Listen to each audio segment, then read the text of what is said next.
Olá, alunos de Filosofia do Direito. Estamos aqui para falar hoje de uma das concepções de direito mais contemporâneas que temos, uma das concepções de direito mais elaboradas que nós temos hoje. Eu estou falando da concepção de direito enunciada por Ronald Dworkin, que a gente pode chamar de interpretativismo, mas que basicamente encerra a ideia de que o direito é uma prática interpretativa. E conceber o direito como prática interpretativa significa refutar a ideia de que o direito é uma criação, um objeto criado pelo homem do nada, assim como também significa refutar a ideia de que o direito é simplesmente descoberto em algum lugar, como o justnaturalismo acreditava, seja na razão, seja na providência divina, ou seja nos próprios princípios da natureza. Então, significa refutar duas das principais concepções acerca do que vem a ser o direito. O direito como objeto criado e o direito como algo que já está presente por aí e, portanto, descoberto pelo homem. Nesta concepção, o direito seria, portanto, criado durante a prática da interpretação do próprio direito. Ele sofre com um constante processo de reconstrução mediante a interpretação, que é, por si, um ato comum que ocorre na sociedade. É algo que faz parte da sociedade, é algo cotidiano. A interpretação ela é cotidiana e ela acontece como algo, um fenômeno social. Então, vários dos atores jurídicos ou várias das pessoas que participam dos fenômenos jurídicos farão parte do processo de construção do direito porque estão o tempo todo interpretando.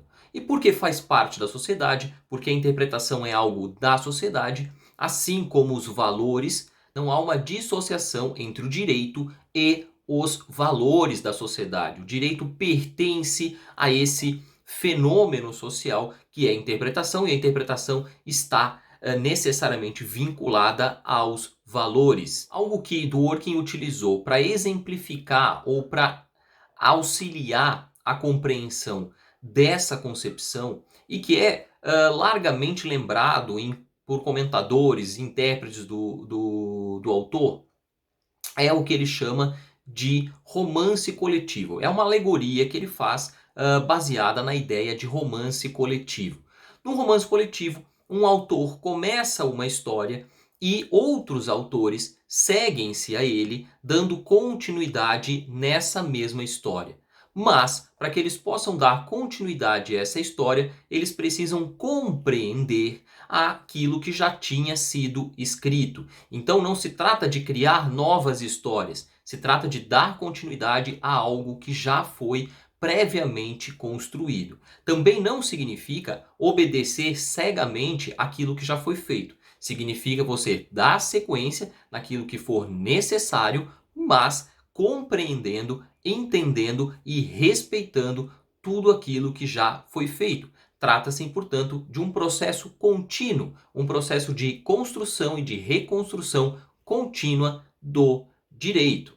Pensem nessa metáfora como a gente tem no próprio fenômeno da arte, no próprio universo da arte. Pessoas que interpretam, comentam e tentam, de alguma forma, fazer com que as pessoas tenham um entendimento mais profundo, um entendimento mais claro, mais denso sobre obras de arte, por exemplo.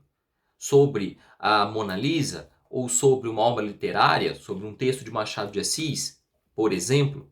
Então, esses comentadores são intérpretes, eles tentam conhecer a obra, entender o contexto de construção da obra, entender as intenções do autor, entender o próprio desenvolvimento dos entendimentos ao longo da história, entender o que aquela obra significa hoje, para tentar expressar para as pessoas o que de fato ela significa.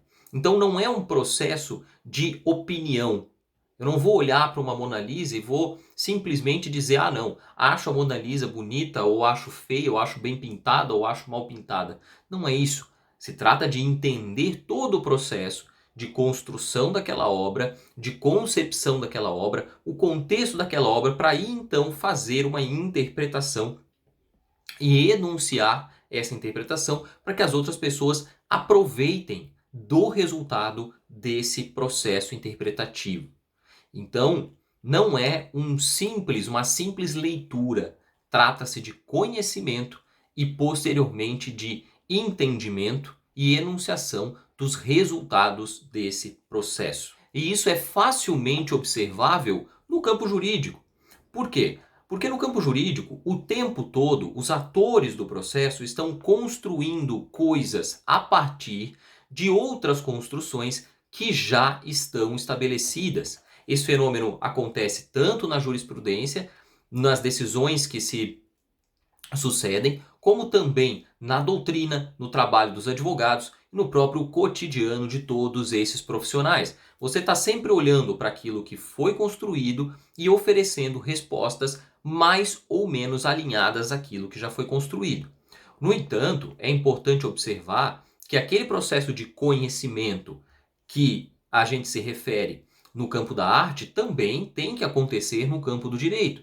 É preciso que se conheça aquilo que foi feito, e isso diz respeito não só às decisões, à jurisprudência, mas também ao processo legislativo, né, o resultado do processo legislativo, a legislação, as leis, os decretos, as instruções normativas, etc, etc, etc, para que então eu possa seguir o caminho, que eu possa continuar construindo uma história do direito, possa continuar contribuindo para esse processo de contínua reconstrução do direito. Então não se trata apenas de procurar uma decisão judicial e reproduzi-la. Se trata de entender aquela decisão judicial passada e verificar se aquilo está certo, se não está certo, quais são os limites que foram estabelecidos, se faltou alguma coisa na construção daquele raciocínio, daquela conclusão, para aí então enunciar um outro resultado, seja ele mais próximo do resultado anterior ou um resultado diverso. Seja para concordar, seja para discordar, seja para acrescentar alguma coisa, você precisa entender o fenômeno já acontecido para então propor algo diferente. E propor algo diferente apontando os erros, né, ou os acertos, né, que existiram naquilo que já foi feito. Esse processo vai ter que ser marcado então por dois elementos que também são muito conhecidos na obra de Ronald Dworkin, que são a integridade e a coerência. A integridade é algo mais geral e a coerência é algo mais específico. No entanto, todos os dois elementos devem estar presentes nessa construção e reconstrução contínua do direito via interpretação. A coerência diz respeito justamente a você observar aquilo que foi feito e ser coerente na sua indicação, na sua conclusão com aquilo que já foi feito. O que, volto a dizer, não significa repetir simplesmente aquilo que já foi feito. Ronald Dworkin não tem uma posição conservadora acerca do direito. Ronald Dworkin exige que você conheça de fato aquilo e, ao decidir e ao propor algo novo, seja ele mais próximo ou menos próximo daquilo que existia, você respeite aquilo que foi feito. E o que significa isso? Significa você analisar aqueles argumentos e, se for discordar deles, explicar o porquê. Ser coerente no sentido de não ignorar as premissas que foram enunciadas.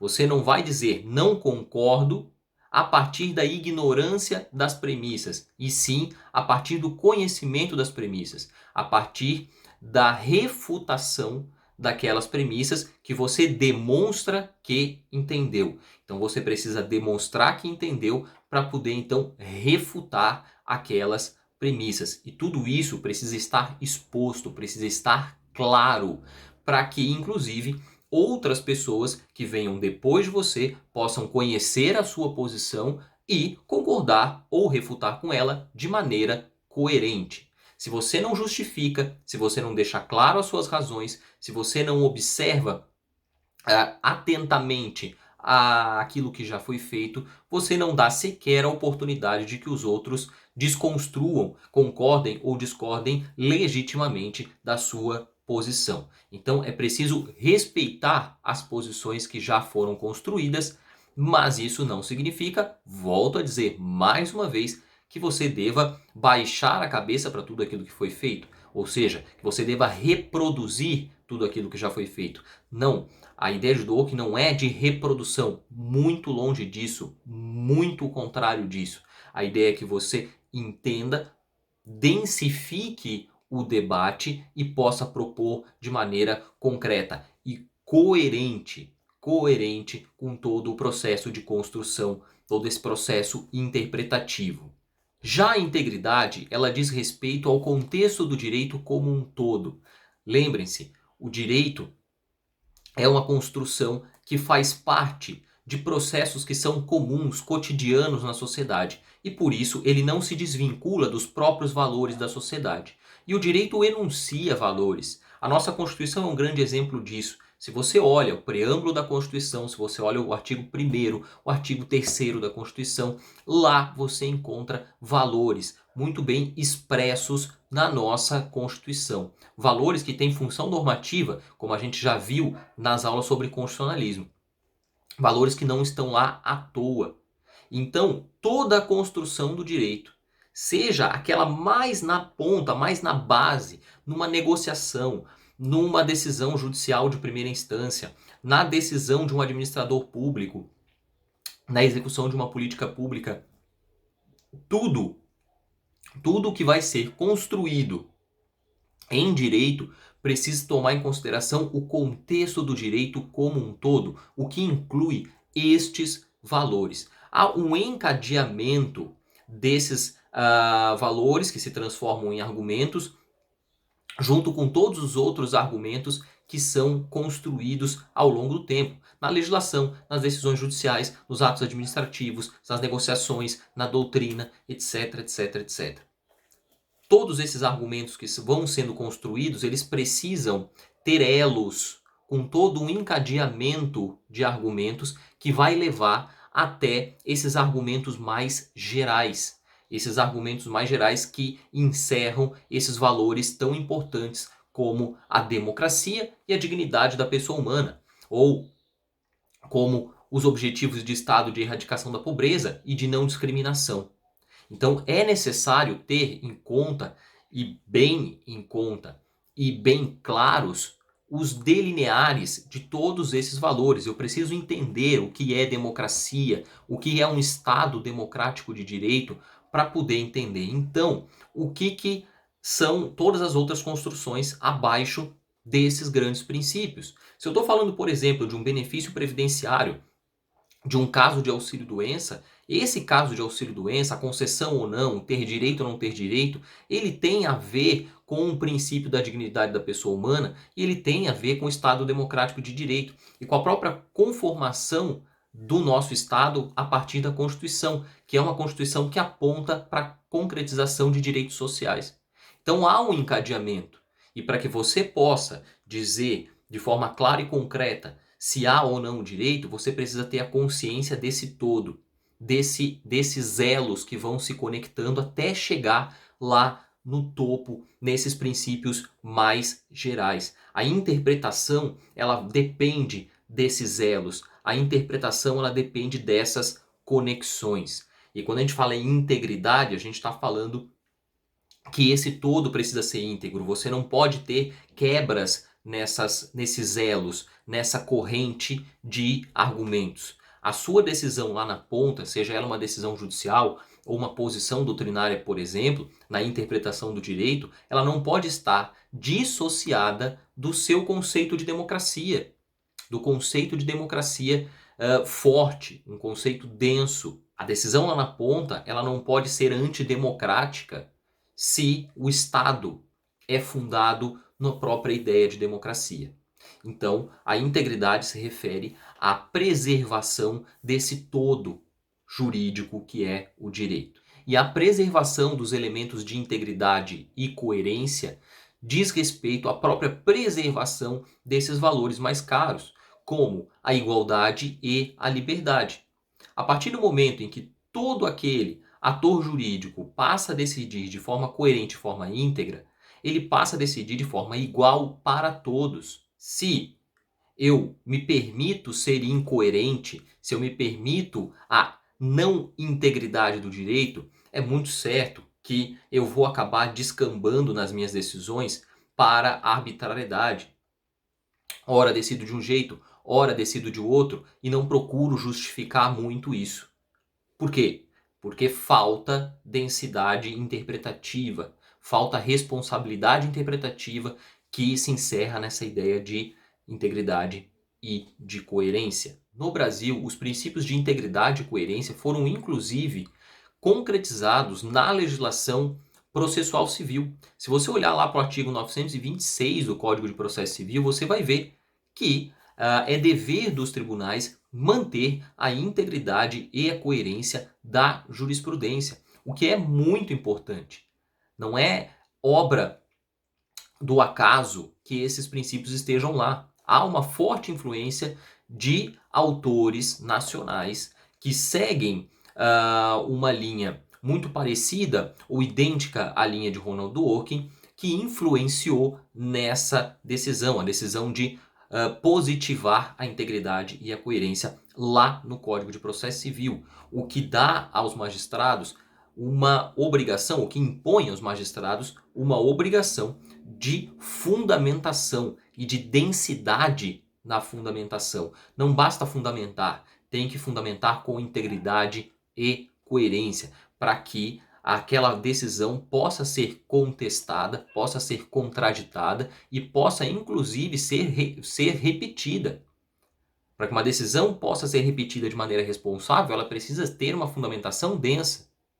Então, até para que ela possa se perpetuar, é necessário que ela seja íntegra e que ela seja coerente, para que não permitamos a abertura de grandes portas para a arbitrariedade. Dentro dessa concepção, o magistrado tem um papel importante, assim como vários outros atores jurídicos. No entanto, há uma regra de controle, há uma regra de contenção, que é o respeito da integridade e da coerência, claro, além da clareza de todo o processo de justificação.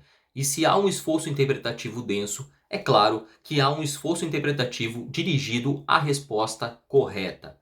Ninguém faz interpretação pensando em chegar a uma conclusão errada. Dworkin refuta ideias relativistas.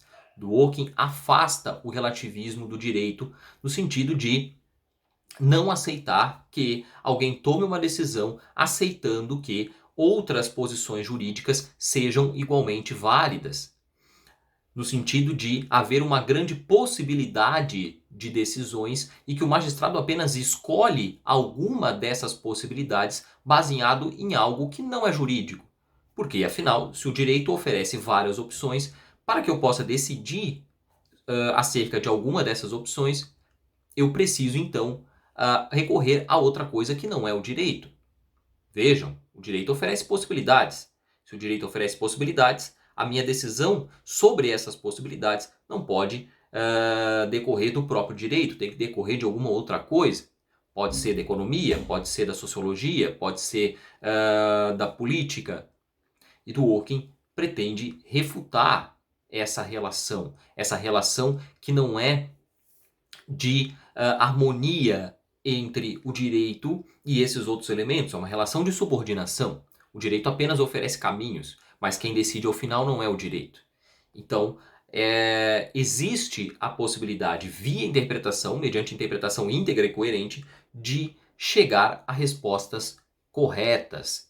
Essa é outro grande ponto que se costuma trabalhar nas ideias de Dworkin, que Dworkin sempre defende a possibilidade de uma resposta correta em direito, enquanto outros autores puxam para outras concepções mais relativistas, no sentido de que há possibilidades de verdade, há possibilidades de resposta correta dentro do direito. Então esse foi um grande resumo sobre a concepção de direito de Ronald Dworkin, sobre a ideia de direito como prática interpretativa, fundada na integridade e na coerência, possibilitando a existência de uma resposta correta para cada situação em direito. Então ficamos por aqui, dá o seu like, se inscreve no canal e até a próxima!